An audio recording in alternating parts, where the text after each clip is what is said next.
Hello everybody, welcome back to my studio. Today I thought I would show you something that, a little urban sketching trick that I've discovered. And this is something that I'm playing with as a way to capture scenes more quickly when I'm out on location and just play with some different tools and techniques. So let's just dive right into it. My idea that I've been exploring kind of obsessively for the past week has been some ways to quickly capture a scene on plein air. And I've been trying out an idea that I picked up from this lovely book here called Sketching Outdoors, Discover the Joy of Painting Outside by Barry Herneman. And the particular idea that's got my attention is from this chapter where he talks about using pen and ink with watercolor. What he describes in this chapter is doing your sketch with a fountain pen and then using waterproof ink, but while the ink is still damp, using the paintbrush to move that ink around and capture the shadows to basically tone your page with the ink you've laid down from your fountain pen. And once you have done that, you can then just touch in your watercolor to give it some sparkle and vibrancy, and you're good to go. And this should be a very quick, fresh way of doing an urban sketch. The beauty of using a fountain pen, and here I have my Sailor with a Fude nib. You can see the bent nib there. The beauty of this is you use waterproof ink, so once the ink is dry, it's not going to move at all, but the ink does take a minute to dry, which allows you to manipulate that ink. So that was the idea, and I very quickly knew that I was excited about this idea, but I wasn't going to do it because, alas, I don't like this pen. You might need to come revoke my urban sketching credentials when I admit that I have not figured out how to enjoy using a fountain pen. I have tried repeatedly and I can't get excited about this. I understand its value because you can get lots of different types of lines all with one pen, right? You can get thick lines and thin lines, and you can vary your lines as you go. And that all sounds great, but these are so messy. You get ink all over your hands when you need to refill the cartridge. You can either buy pre-filled cartridges, which are quite hard to find. You have to order them online, and they're a little expensive. It's hard to find waterproof ink. Or you can buy a bottle of ink and refill them yourself, which is what I've been doing. And I can't do it without covering my hands and my work surface and everything around me with ink. And for that reason, I don't pick this pen up very much. So what this chapter got me thinking was, what else do I have that I could use in the same way? What else could I quickly lay down some tone and then come back over with watercolor?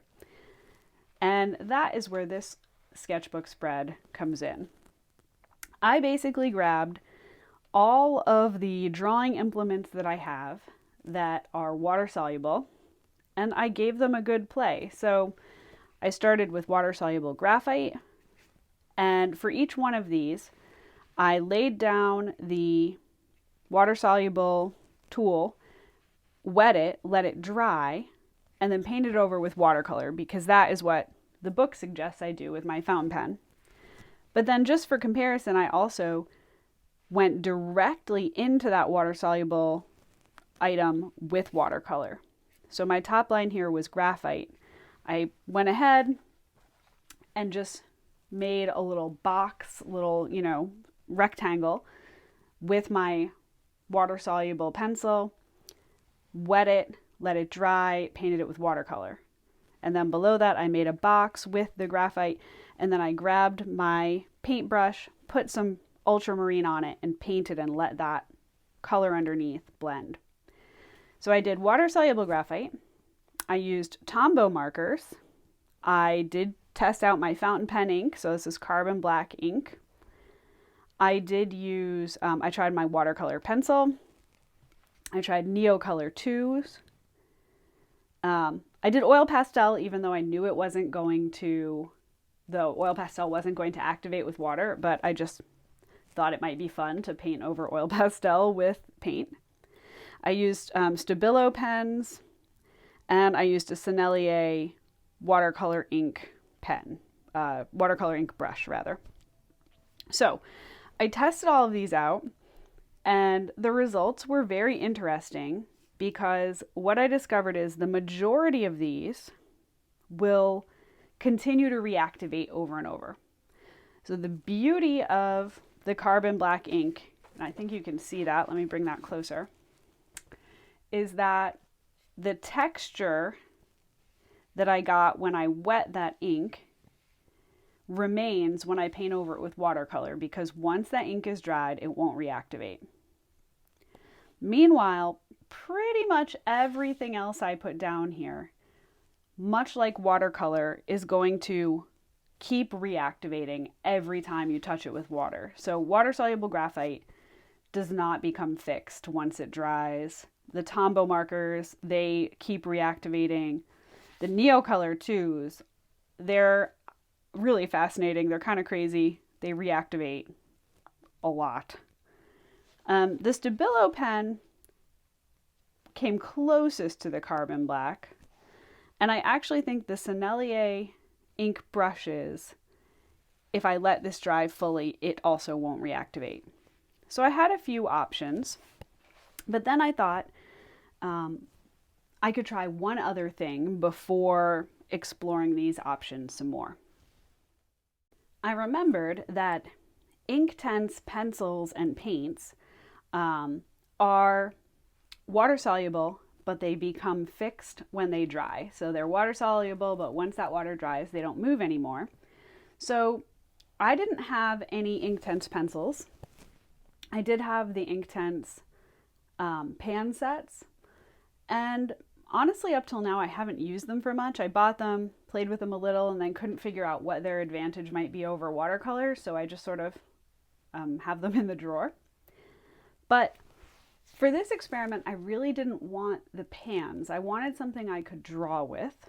So I visited my local art supply store, and I picked up several different black and gray pencils, and I ran my test again. So first, I just swatched out the colors, and then I swatched it, wet it with water, and then painted it, and then I swatched it and painted it directly. So I repeated my steps, and I was immediately in love with these Inktense pencils.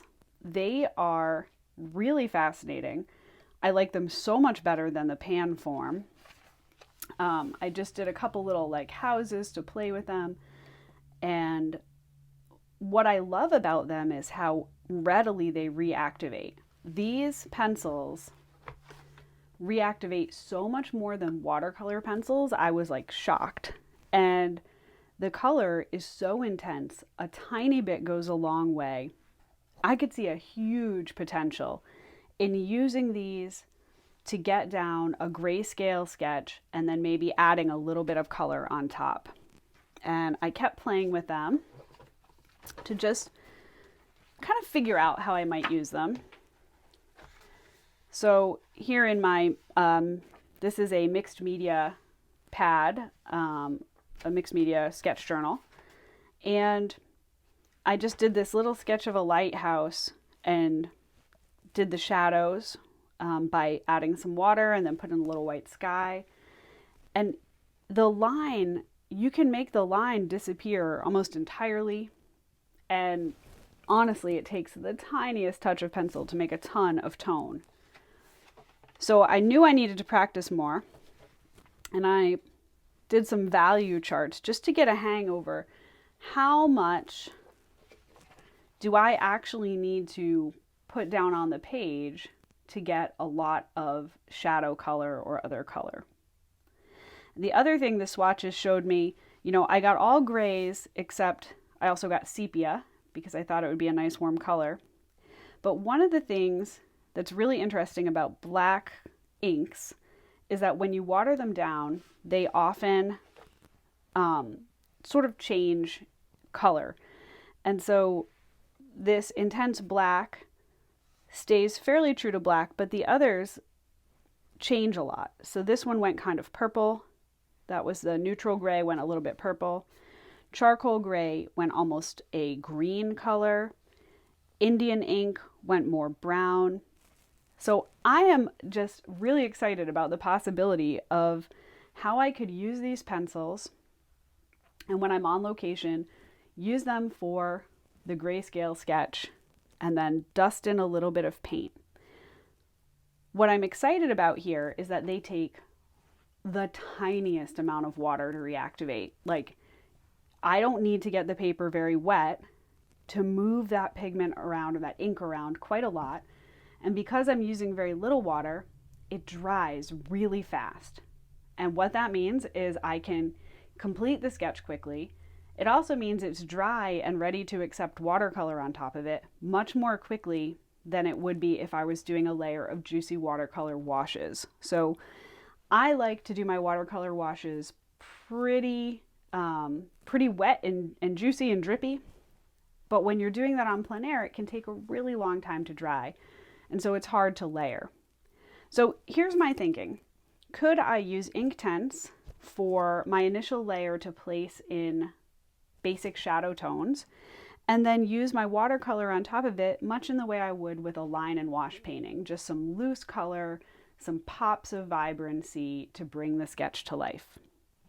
That's what I thought we could try out today. And I have a scene in mind. Last weekend, I joined the Central Mass plein air group at Old Sturbridge Village, which is a history museum here in central Massachusetts. And one of the sketches that I did was of this wagon that was in this barn. At the time when I chose my subject, there was no light outside. It was a very flat, gray, low contrast day. And as I looked around this farm scene, the wagon, which was this really pretty robin's egg blue color, just absolutely popped amidst the dark, drab barn. So I decided to paint that. And then, of course, halfway through my session, the sun came out. And when the sun came out, the way the shadows fell, that pretty wagon practically disappeared into shadow. But I really was captured by the scene, and I wanted to try it again here in my studio. It's a perfect scene to use my little Inktense experiment because so much of the scene is gray, and so this will give me a really good test of how this works. But I have been playing with the composition a little bit. My original composition, I included the area to the right of the barn with some wood pile and a little livestock pen. For today's painting, I'm just going to focus on the barn, and I actually included more to the left of the wagon. And as I played with it, I decided these two doors, the composition will be better if I make the doors open. So in my reference photo, you'll see they're closed, but let's imagine those are open. And I also have decided here, I actually had a sort of side view, and so the perspective lines come this way, but you can't see most of it because of how I've cropped this scene. So instead of doing the wagon at this angle, which is essentially making it a 2-point perspective, I'm gonna adjust my perspective to be more like this, which would be a straight elevation view, and just simplify that perspective a little bit, which I think will make more sense for the vignette I'm working on today. So if you want to try painting this farm vignette with me, by all means use the reference photos I've provided, and let's go try this experiment and see how it works.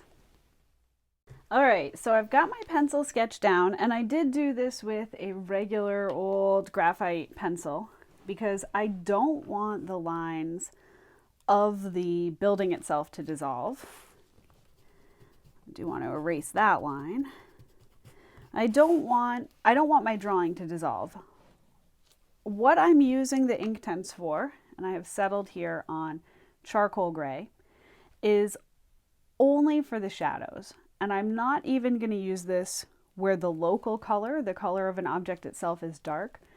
I only want this for my shadow shapes, to just lay down a nice dark tone or medium tone that I can then come over with watercolor. And I know what you're thinking is, well, why not just do the shadows directly in watercolor? And again, this is all about trying to find ways to work quickly and keep myself kind of free and loose. And to put down some really dark shadows in here, I would need to use some pretty big washes, and those are going to take a long time to dry. I have found that the Inktense, I like it best with one of these water brushes. This allows me to, I don't know if you can see, this isn't very wet, and it allows me to activate the ink and move it around without making my paper saturated. So let's just give it a go here. Places where I have shadow, I am going to dust this in so lightly. If you've never used Inktense before, I would definitely recommend practicing with some swatches, because I know what this is looking so light. I've barely dusted the pencil across the paper, but look what happens when I add my water brush. It actually is giving me a lot of coverage. And even though this is a somewhat textured paper, this is Arches cold press watercolor paper. It is dissolving beautifully. It's not getting trapped in those valleys.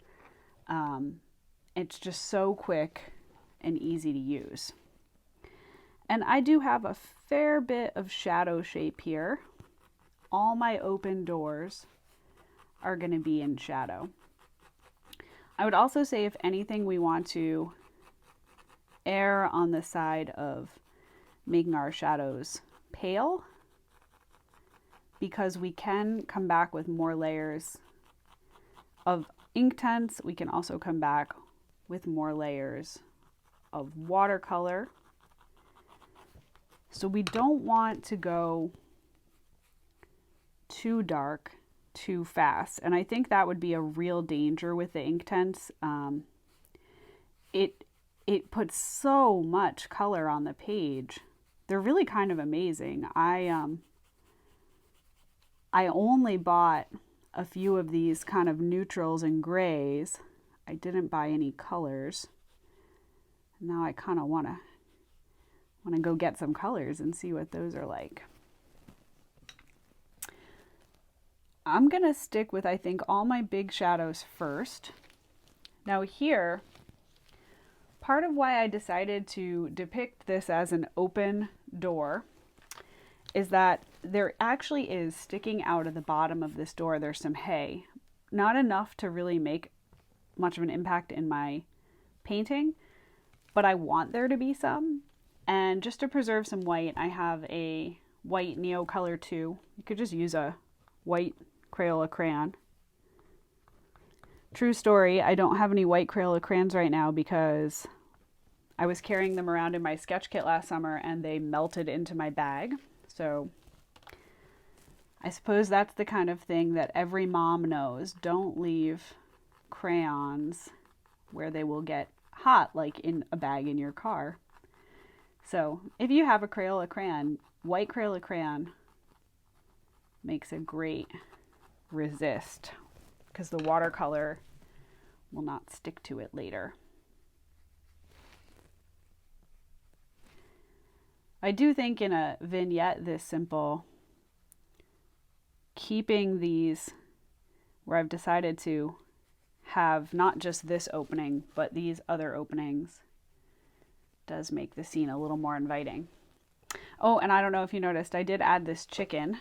The whole time that I was sketching on location, this one rooster was just like going nuts and running around and checking out all the kids who were visiting the museum and throwing up a storm. So now here for this big shadow shape, again, you can see how lightly and quickly I'm doing this. You will be able to see some roof back here. So this horizontal line, that's not roof, ceiling. That's reminding me where I'm leaving that ceiling. But, and the ceiling is lighter than the wall behind it. It's got some bounce light on there. But the whole area is in shadow. So the point of this is to lay down my shadows so I can paint over them. So we'll see how it works out. And I have to say, making the wagon a straight on elevation view certainly made it easier to draw, although maybe a little less interesting than when it was at a little angle. But this is all just practice. We're just here having fun, exploring and testing out new techniques. I don't know if you saw, I posted a short about this, that I have been doing the 100-day project that started back on February 18th. And my theme of my 100-day project is play. You can see here I'm intentionally making this edge not perfect because these barn boards don't line up perfectly. Okay, anyway, as I was saying, I am doing a 100-day project, and I didn't need to start a daily art habit. I draw or paint every single day, and I have for, I think we're in year 2. And so for me, the 100-day project, it's not about starting an art habit or just, making paintings, but it's about being really intentional. And the intention that I'm setting for myself is play. Because I can get so serious and put so much pressure on myself to make art with a capital A, big letters, important art. It always has to be good. And if I'm not making real art, then I feel like, what am I doing? But this is my hobby, not my job. And I'm actually quite happy to have it be a hobby and not a job. I don't need to put a lot of pressure on my creativity. I don't need to put any pressure on it for financial support. This is something I do for the love of it. And I'm making these YouTube videos to inspire other people to make art for their own creativity and just for the sake of it. So it seemed to me this 100-day project is a perfect time to remember, and to remember every day, that I'm making art as a form of play. So what I have been doing is, when I wake up, I usually start my day every day. I make my coffee and then I do art for, 15 minutes to a half hour. Depends on what my work day looks like. So for my 100-day project, I'm specifically devoting my first 15 minutes each morning of my art practice to playing, exploring materials, colors, mark making, just anything to just loosen up a little and remember that this is supposed to be fun. Okay, so here I'm just putting the shadow. There is a shadow underneath this hitch. I guess this is a hitch. But I did make a little mistake. You see me attempting to smush it out. When I drew with the Inktense into where it was wet, it made a really dark line that I didn't want. Okay, good enough. So my dark shadows are in, and now In order for my plan to work out, I can't paint on these till they're dry. I want them to be dry. I think while they're drying, I have a couple other little dark shadows I want to maybe just enhance. Down here at the bottom of the boards on this side, there's these gaps, and they're really dark. They add a lot of character to this building. So let's put those in. Especially this one where the board kind of comes up in a way. So we can put those in and kind of wet them into place. I don't know what it is for me that I cannot get on, I just can't get on board with the fountain pen. Drawing with a pencil this way just seems to suit me a little bit better. So here you can see I drew nice and dark with my Inktense pencil, and it goes really rich and dark. I'm just dragging that up here to make these gaps in this old weathered barn.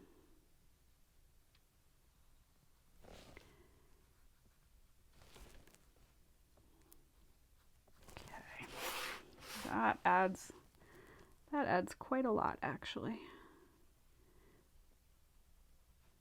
I still remember my high school art teacher always saying, you know, you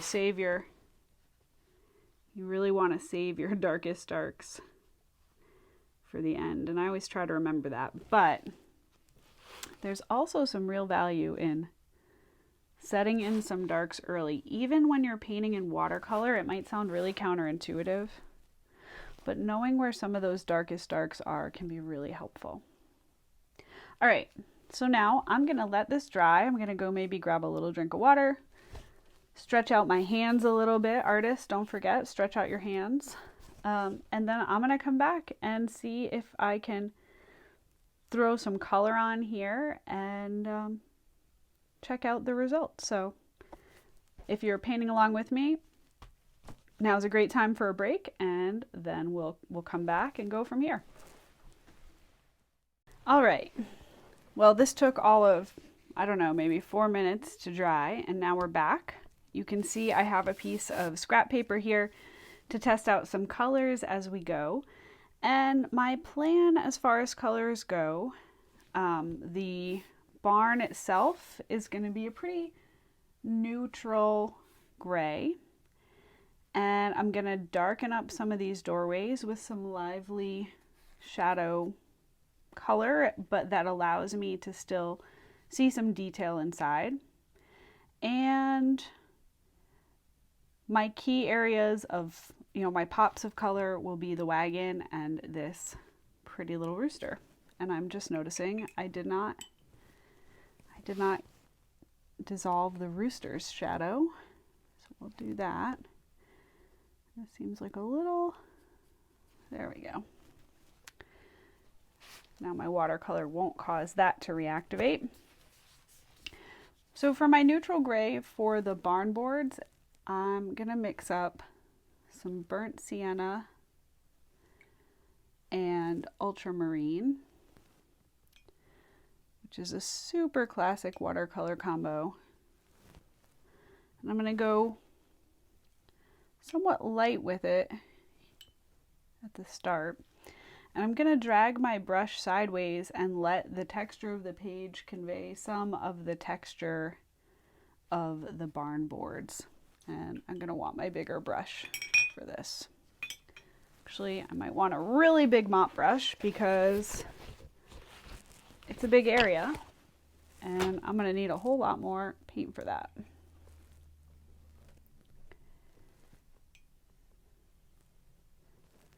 All right. Make a nice big old puddle of paint here. I think that's looking, yeah, that's a good color. More water.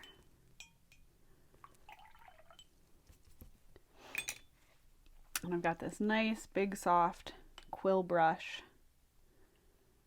that should make covering this area a snap. I'm going to go ahead and hold my brush sideways. Okay, what we're learning now is my brush was definitely a little dirty from whatever I painted last. That's fine. There's definitely some green to this. You know, my goal here, I'm really trying to be looser and a little more expressive. One of the things I've been struggling with my art is that I get a little tight. And so I'm just trying to find ways to loosen up and lighten up. Let's touch some of this in. If you look in the reference, there's some real variation in these boards. So part of what I'm thinking here with trying out things like using Inktense pencils alongside my watercolor is I'm just looking for things that kind of shake up my routine a little bit and help me to work thoughtfully but quickly and keep things fresh, not overwork it. So for me, shadows can be a place where I fall into overworking. And maybe you have had that experience too, that I get kind of caught up in what I'm doing, and then to try to get the values and shapes right, sometimes I kind of overdo it. So I'm trying to be more able to do things in just one or two layers.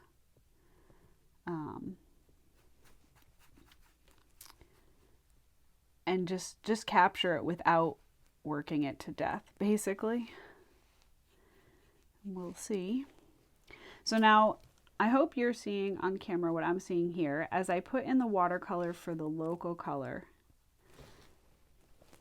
The tone, or the value rather, isn't that different from the Inktense. The color is obviously different. The value is not, the intensity of that color is not very different. But this is why I'm doing it this way, is to come back in. All right, I don't know what color was left over on this brush, but half of my barn is definitely too much the wrong color. That's better. The benefit of putting that Inktense down is now I'm going to be able to work on top of it. It's not going to reactivate the way watercolor would. And something interesting will happen, we hope. All right. I'm going to leave almost forgot the door. That's important. And it's okay if I go over the shadow shape, because I'm going to paint over that again anyway. All right, hopefully you can see from the glisten on the paper just how much more water I'm using when I'm using a watercolor brush and paint. And again, this is speaking to another one of those advantages of the Inktense for my first layer. All right. We've got our barn color in. I need to do something here in my foreground, the ground that this barn is sitting on. And compared to the barn, it's pretty bright and light. I think I'm going to go ahead with some brown ochre, maybe with a touch of burnt sienna splashed in. And try to leave it pretty loose here. Not really like finished, so to speak.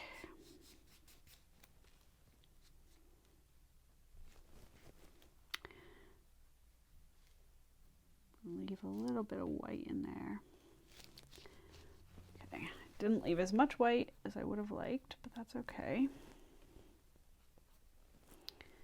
And I definitely don't want a hard edge to form inside this doorway, so we'll just try to smush that out a little bit. I think that's enough of our big brush. Grab a little bit more of that brown ochre. I'm going to cover up the top here and get a little kind of pebbly texture. And I might do that with a little bit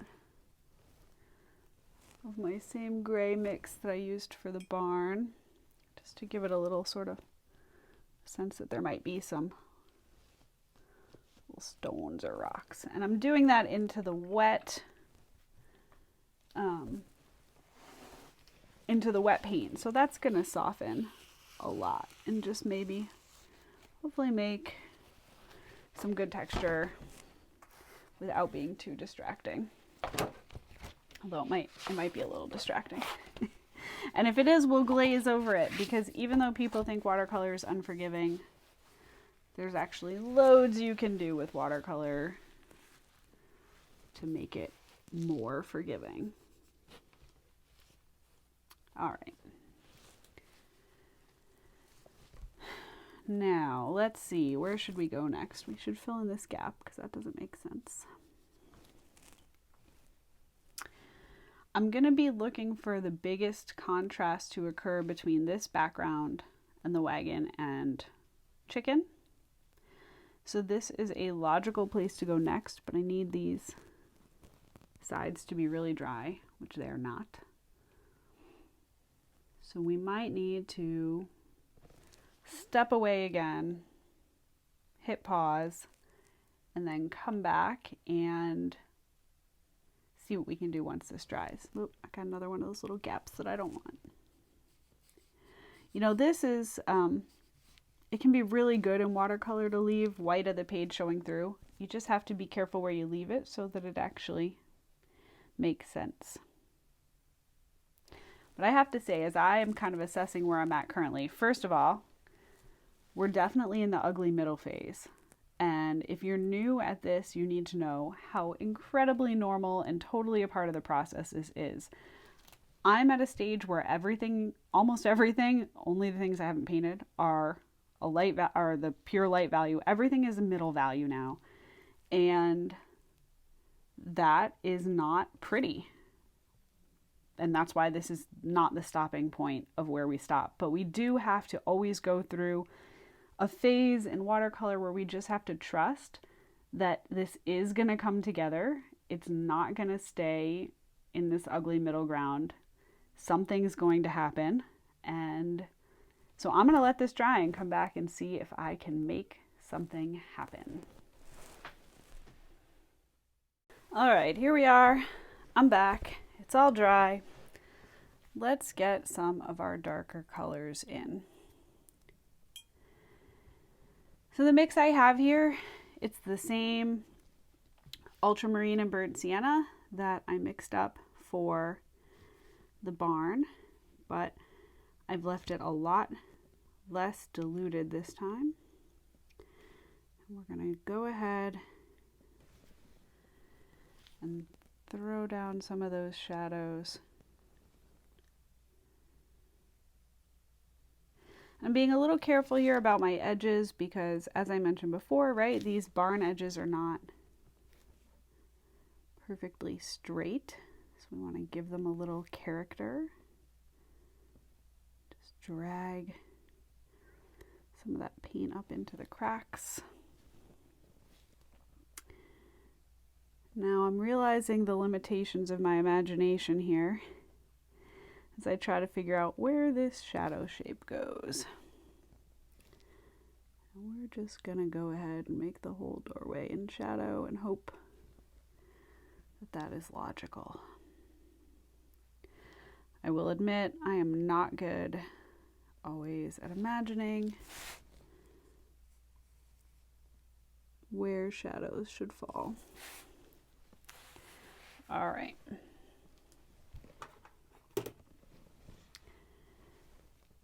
Now there's one place where I really wish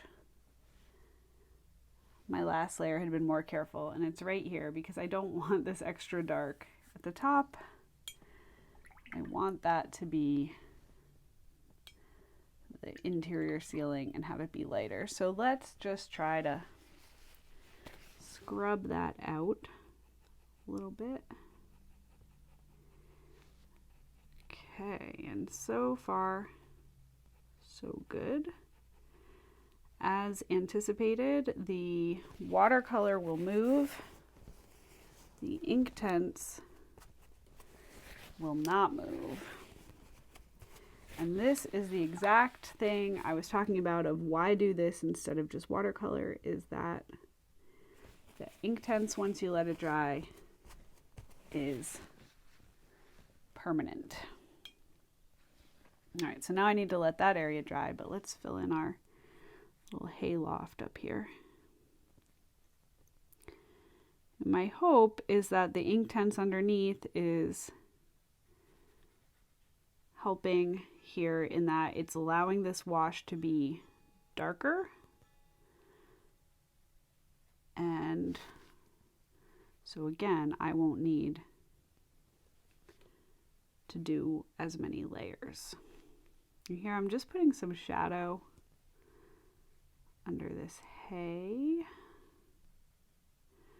And I'm realizing from the direction I've done things, this open door coming out is going to need to be a bit more shadowy. So let's give it some texture and shadow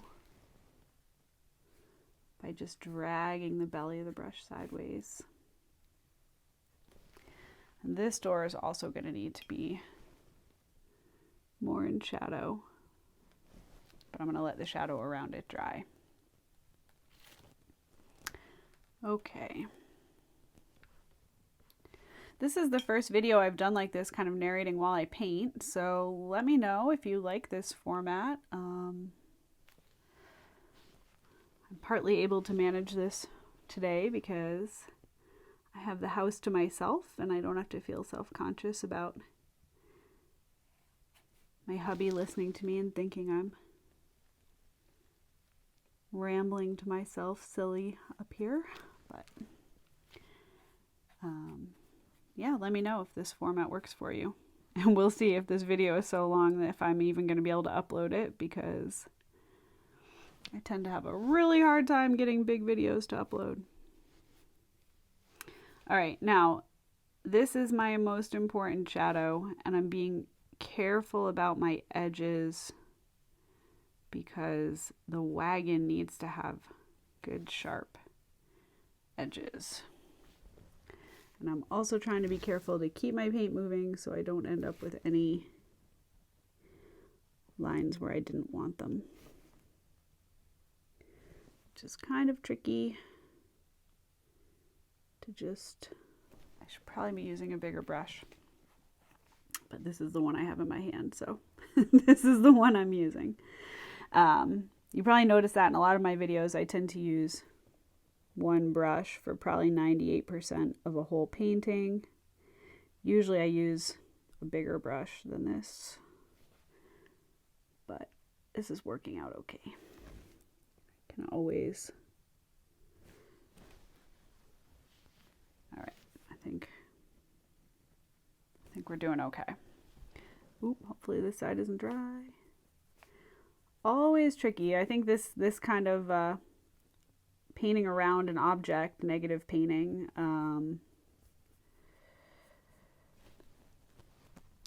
is such an important technique in watercolor because you need to preserve your whites. I don't tend to bother with masking fluid a lot just because I tend to be more doing like studies and working quickly. But I think you can see why people would use masking fluid so that they could not have to worry about painting around little details. All right, I'm doing the thing where I overwork it. So let's stop doing that. Okay, we'll leave that alone. Let's get down here. Hopefully it doesn't dry too weird back there. Where did that spirit of fun and play go? This is all just for fun. If it dries weird, it's not a problem. This is only paper, and I'm just painting for fun. All I'm really after is the experience of slowing down and making things by hand.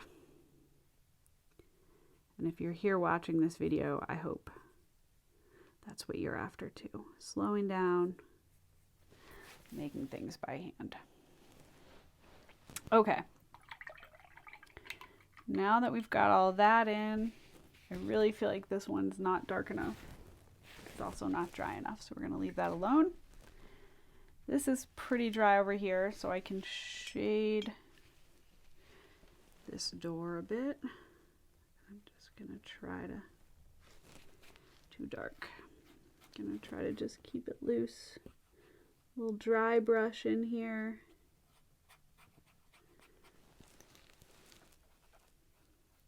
That's better. So you can see my brush is very dry, and I'm able to pick up the texture of the page. Okay, that's looking all right. Let me just step back. Don't forget to take a minute to step back from your work now and then. It's a thing I feel like I'm always forgetting. It always looks a lot different from 3 or 4 feet away than it does from sitting up close while you're painting it.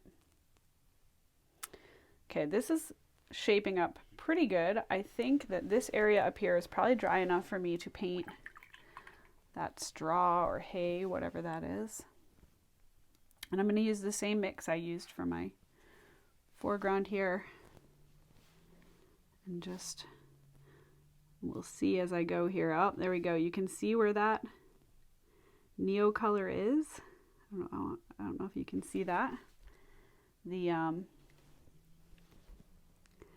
watercolor won't stick to the wax. So my little white highlights are emerging. That's kind of fun. I'm going to not overdo it. I'm going to leave it alone. Not overdoing it. That should be the theme of this whole video. We'll see if I can live up to it. Okay, what else do we need? So obviously I'm going to need to darken this a little, but I need this area to dry. Let's see how we're doing up here. That's getting pretty dry. And I'm really getting down to where I'm going to be doing my focal point and the last detail. So let's get some detail on here on my door. Let's first of all set in that edge. Okay. Being careful because obviously that the hay is really wet. Okay. The doors have these hinges. Maybe we'll take a little license here and make them a sort of rusty color. They really look very black in person. They don't look rusty. But I think we could add a little license. And so you've probably noticed that so far throughout this painting, I have used only 3 colors: ultramarine, burnt sienna, and brown ochre. And then whatever green was lurking on my mop brush. Always clean your brush as well, folks. I think that's what we're learning here. It was definitely green, whatever it was. But I have used a really limited palette. And I want the majority of this scene to be a quite neutral gray, because hopefully I'm going to paint in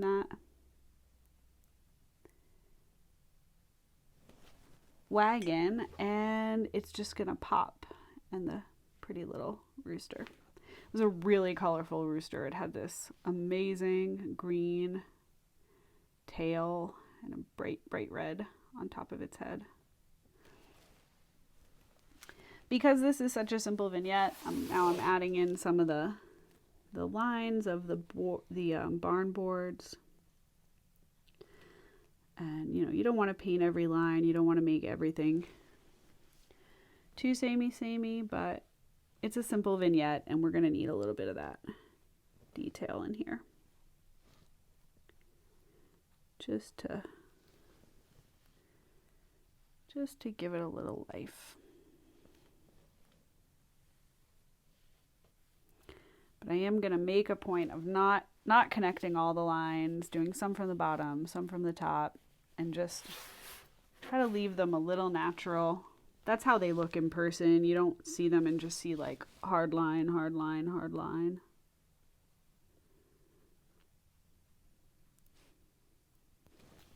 Okay. All right. Still too wet over there. So what else can we do? I definitely made this foreground busier than I intended to. But, I think I might leave it alone and just see how I feel at the very end. I think we maybe need a little highlight on the edge of this open door.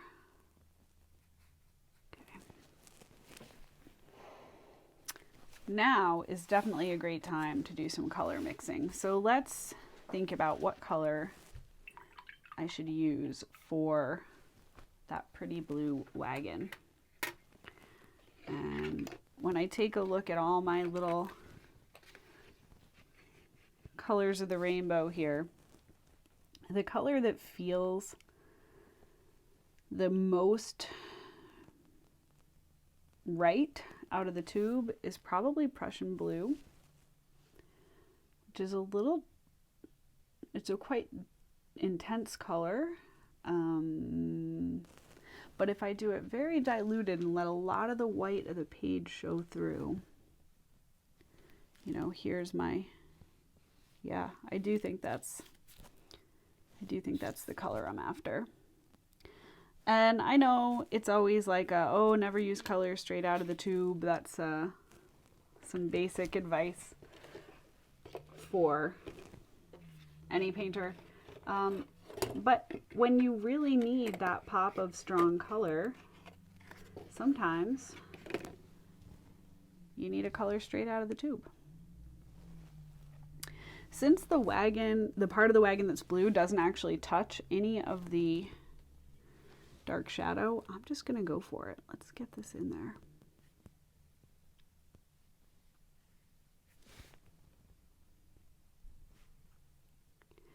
And I don't want it to be too perfect. I'm gonna put some textures in there. But let's just get the color in. Okay.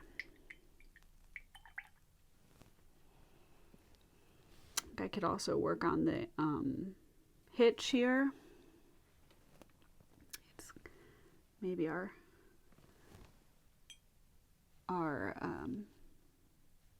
brown ochre with a little bit of that gray thrown in. It's just a wooden wagon hitch. The foreshortening makes it a little tricky. It's kind of coming straight for us, but pretty much just something like that. It does have this metal handle on it, which I'll leave for now. I might end up doing that just with pencil. And things are coming together. Now the wheels are fairly dark. I think I'm going to use the same basic color I used for the hinges because they have this metal edge that is maybe a little bit rusty. And I'm going to use a really thick consistency of paint. So I think we're in a good place to just get in here. But I'm going to leave this white diagonal line. Sorry, I'm talking so slow. It's hard to paint and talk. There is some kind of cable that connects this bumper up to the wagon, so I need to leave that. If I paint dark, I won't be able to show it, and I think it's important. Okay, wheel number 1. These small details are my favorite. It's a thing I've really learned about myself. I love to get in here and do all the fussy little details.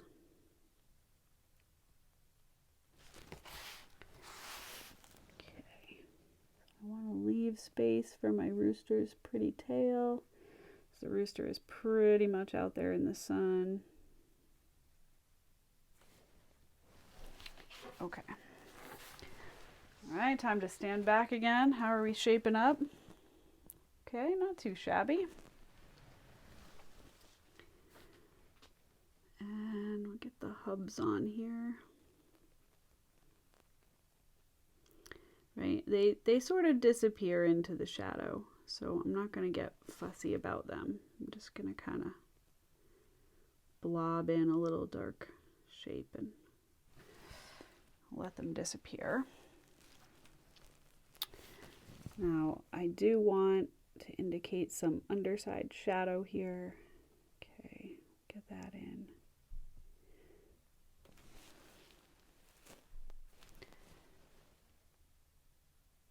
Now I have to make some decisions. The inside of the wagon is dark and the bumper is 2.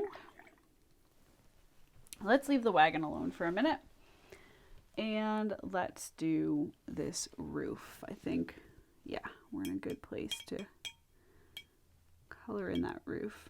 So I'm going with my same gray mix, but I'm diluting it down a lot. I'm leaving it pretty gray. And I'm just going to go in here and unify this all up. You know, the ceiling, it's in this shadowed area that recedes, but it's not as dark as the back wall. Okay. I think that's looking good. It's maybe not different enough from the wall. So let's, especially along this leading edge, let's darken it up. Okay. All right. It's probably, we'll see how it dries. It's going to dry a little lighter than it currently appears. So let's see. And I do think I'm gonna need to like sharpen this edge somehow. Okay, we'll come back to that. All right, let's give our wagon its bumper, which is a very washed out kind of gray color. And let's get a little bit of shadow detail here around the kind of trim details of this pretty little blue wagon. All right.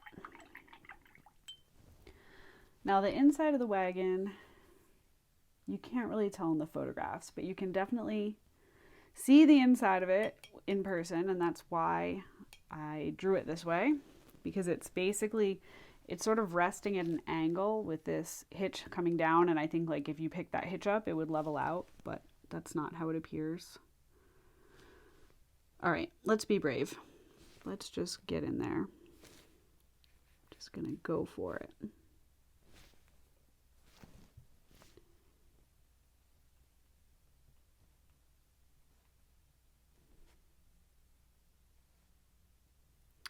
I can come back in after and add some little maybe lines if I need them. All right, what else do we need?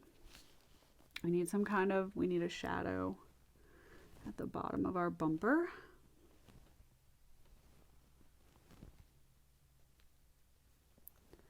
Okay, so let's do that.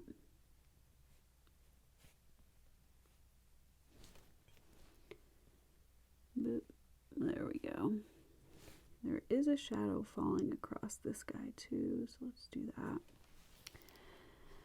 And maybe I need a little bit more depth under here. If I'm looking at my darkest shadow, is probably under the wagon.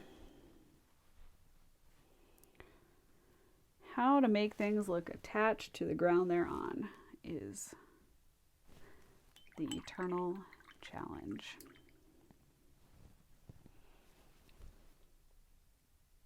Okay, we are reaching the end game here. I want to put a little tiny bit of texture on the wagon itself, because it's not a brand new, shiny, fresh painted wagon. It's got some weather on it. And let's get a little more definition up here in our straw. So let's see if we can just suggest that straw texture.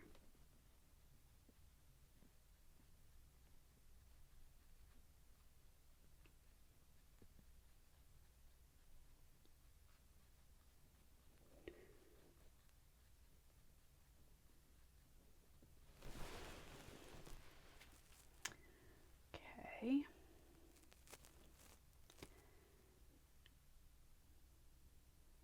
Okay, what else here? What am I missing? I think I gotta do something down here on this foreground. Maybe I need to just make some kind of like textures, like as if it's some of that calligraphy people call it, right? Like it's some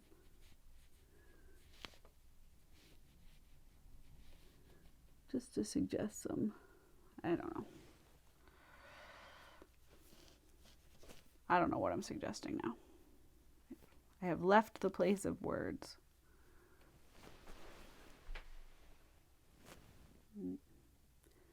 But I don't think I made it worse, so. Okay, that's our benchmark. Just don't make it worse. I do want to fix this edge. I'm not happy with that edge. So let's get a little paint in there. Okay. All right, I think that actually brings that wall forward quite a lot to do that. So that's good. Can do that edge too.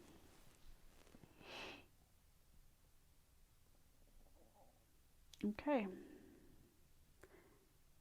It might just be our rooster left to go.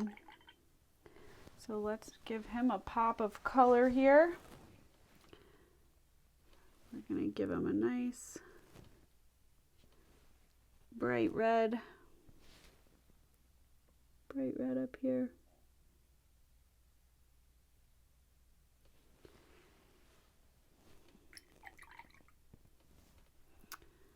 And then maybe we get in here with some, it's got kind of this yellowiness.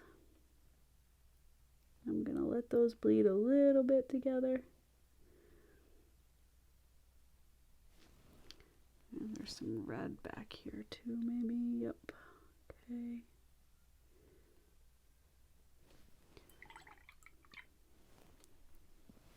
And as I said, he had a truly gorgeous green tail and kind of belly. really a beautiful, colorful little guy. Very noisy.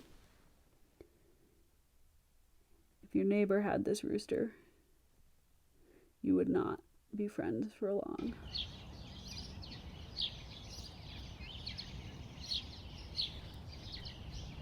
And little legs.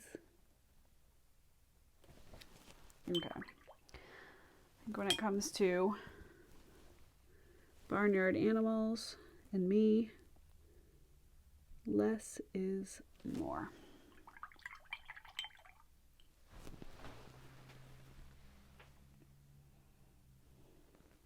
Okay. I'm not loving this. You know, you work on a painting and it's always at the last minute when you do something and say, oh no, what did I do? So hey, if that's ever happened to you, it's happened to me too. Okay. Let's leave it alone. I think that let's take off the tape and take a look here. See what we've got.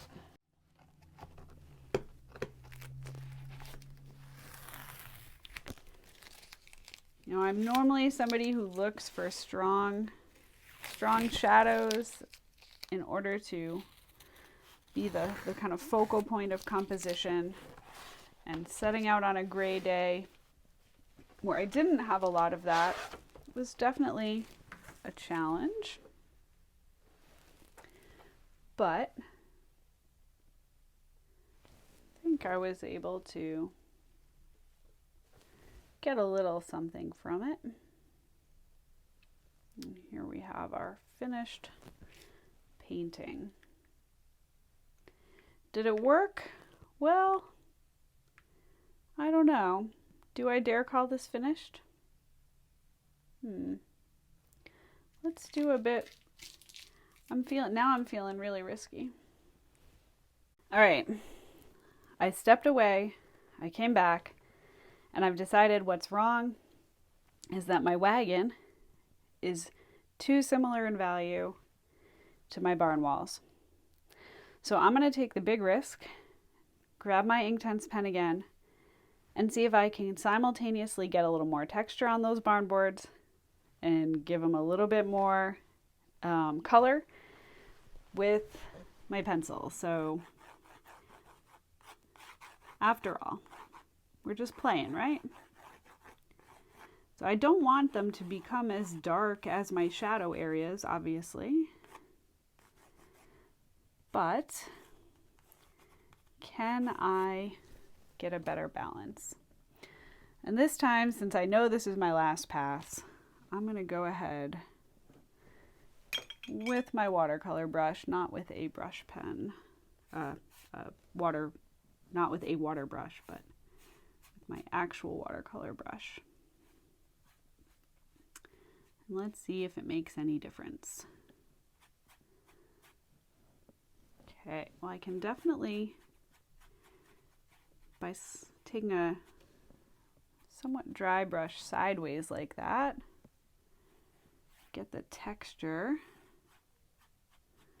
That's pretty nice. I like that. You know, I'm sort of not fully activating the Inktense. And you get a lot of kind of texture, and a little bit more contrast. I have to say, you know, whether or not I decide it makes sense to go outside and put my shadows in first with Inktense, I love these pencils. They are a lot of fun. Okay. So I've just dusted everything over. Let's see. Standing back again. Definitely some improvement there. Let's darken up this one a little bit back here. I feel like this needs to be a little darker. Just a little too much light. Okay. Oops. All right. That's kind of nice. The other thing, no. Okay. The other thing is, no, we're just going to leave it alone. Maybe I want to put some sense of like the space back here. I don't know. In reality, when I was standing there, what I could see were some kind of dividing walls here. Oh, do I add them? Maybe I just call this experiment a good one and call it done. All right, my friends, the struggle is real. So what have we learned in this video? Let's try to sum it up. What we have learned is that Inktense pencils give really, really vibrant, deep colors. They reactivate, they spread when wet beautifully, and they do not reactivate once they have fully dried. So they are a really cool addition to an urban sketching kit, and I can't wait to take them out and not just be here in my studio on a gray, rainy day. And we have learned to clean our brushes so we don't get unintended colors. Note to self. And we have learned that it's fun to just play with our materials and see what comes out. Now I'm going to go see if I can get this video put together and actually get it to upload to YouTube. It's going to be quite long, and my Wi-Fi can't always handle that. So if you're watching this video, I guess I succeeded. All right, stay tuned for next time. Have a great day. Everybody, get out there and be creative. Bye now. Okay, so in the course of editing this video and staring at my painting and what happened to it, I figured out what I most was struggling with, and that was the wagon was not blue enough. So I didn't record this process, but I went back to my desk and I quickly splashed some nice bright cerulean blue onto that wagon. And I think it pops a lot more now, and we're going to go ahead and call this one finished. See you next time.